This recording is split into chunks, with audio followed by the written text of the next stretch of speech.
Let us go then, you and I, and the evening is spread out against the sky, like a patient etherized upon a table.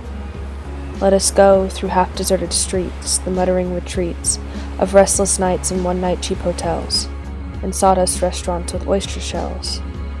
Streets that follow like a tedious argument of insidious intent, to lead you to an overwhelming question. Oh, do not ask. What is it?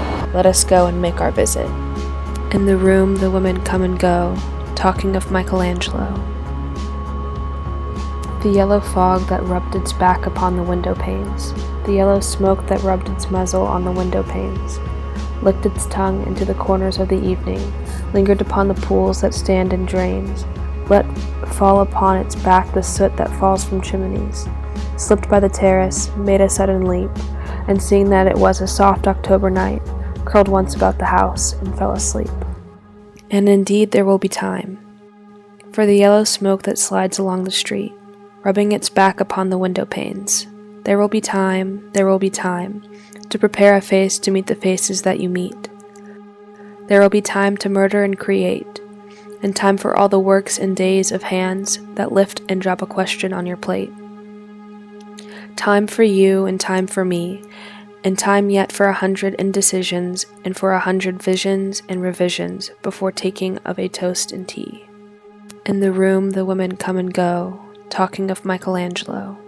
And indeed there will be time to wonder, do I dare? And do I dare? Time to turn back and descend the stair, with a bald spot in the middle of my hair.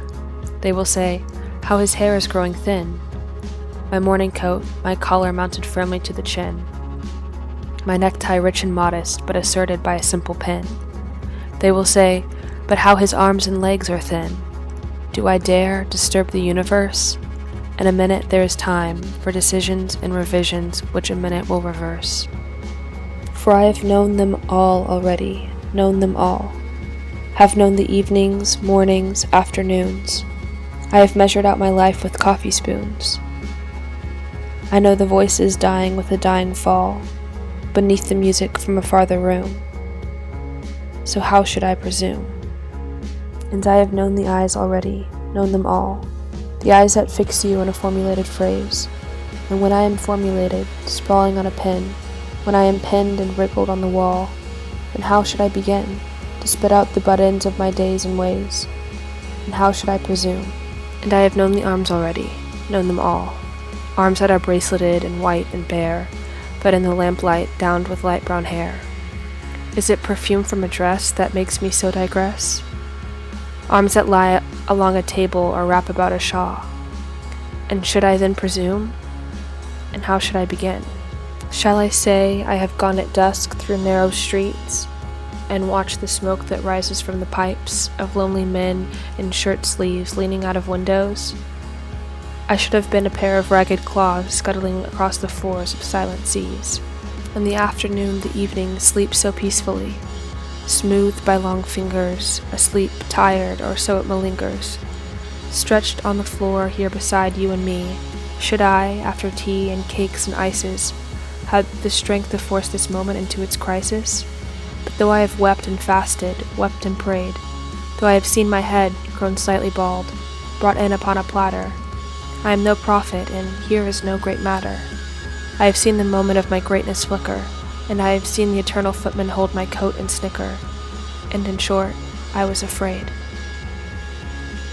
And would it have been worth it, after all?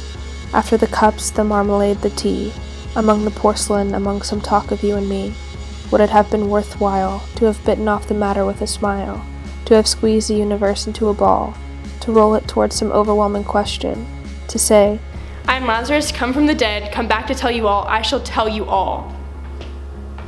If one settling a pillow by her head should say, That is not what I meant. That is not what I meant at all. and would it have been worth it after all? Would it have been worthwhile after the sunsets and the dooryards and the sprinkled streets? After the novels, after the teacups, after the skirts that trail along the floor, and this and so much more? It's impossible to say just what I mean, but as if a magic lantern threw its nerves into patterns on a screen, Would it have been worthwhile if one, settling a pillow or throwing off a shawl, and turning towards the window should say, "That is not it at all, that is not what I meant at all. No, I am not Prince Hamlet, nor was I meant to be. Am an attendant lord, one that will do, to swell a progress, start a scene or two, advise the prince, no doubt an easy tool, differential, glad to be of use, politic, cautious, meticulous, full of high sentence, but a bit obtuse, at times, indeed, almost ridiculous, almost, at times, the fool. I grow old, I grow old. I shall wear the bottoms of my trousers rolled.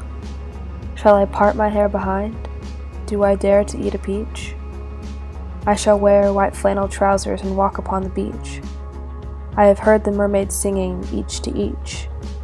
I do not think they will sing to me. I have seen them riding seaward on the waves, combing the white hair of the waves blown back, when the wind blows the water white and black. We have lingered in the chambers of the sea, by sea-girls wreathed with seaweed red and brown, till human voices wake us, and we drown.